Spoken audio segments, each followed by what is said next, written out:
சிங்கப்பூர்ல இருக்கவங்க நல்லா ஏர்ன் பண்றாங்க, உங்களுக்கு நல்லாவே தெரியும். பட் சிங்கப்பூர்ல நல்லா ஏர்ன் பண்ணலாமா? ஐயோ தெய்வமே, எனக்கு ஒரு டவுட்டு. நீங்க வந்துட்டு வேலை செய்ய வந்திருக்கீங்க சரியா? உங்களுக்கு வந்துட்டு இது எல்லாமே நல்லா இருக்கும். ஆனா இங்கேயே பிறந்து வளர்ந்து இங்கேயே சாவுற எங்க எல்லாருக்குமே கஷ்டமா தாங்க இருக்கும். எடுக்கிற சம்பளம் வாய்க்கும் வயிற்றுக்கும் பத்தாமையே தான் இருக்கும். இன்னொன்னு எனக்கு ஒண்ணு புரியல. அந்த டெக்ஸ் அடிப்பாங்கன்னு சொன்னீங்க சம்பளத்துல. சிங்கப்பூர்ல சம்பளத்துல டெக்ஸ் எல்லாம் அடிக்க மாட்டாங்க. நீங்க சொன்ன சிபிஎஃப் கரெக்ட் தான். ஆனா யாரு டெக்ஸ் அடிப்பா? அதுலயும் வெட்டவும் முடியாது. உங்களுக்கு தெரியுமா, உங்க சம்பளத்தை வந்துட்டு இன்னொரு ஆள் வெட்டவே முடியாது, உங்க ஓனராகவே இருந்தாலும். ஆனா நீங்க கடைசியா பண்ணதான் என்னால் தாங்கிக்கவே முடியல.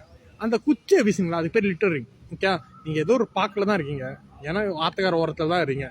ஓகே, அங்க வீசினா வந்து எனி பாக்ஸ் படி அதுக்கு வந்துட்டு ஃபைன் இருக்கு, சமன் அடிப்பாங்க. அடுத்த தடவை வீடியோ போஸ்ட் பண்றப்ப கொஞ்சம் ப்ளீஸ் சரியா தெரிஞ்சுட்டு பேசுங்க. இங்க ஒருத்தனுக்கு தான் பெத்த பிள்ளைக்கு பால்மா வாங்குறதுக்கே அவ்வளவு கஷ்டம் இருக்கு. நாங்க நல்லா சம்பாதிக்கிறோமா? முடியலங்க, முடியல. கொடுமைடா கொடுமை.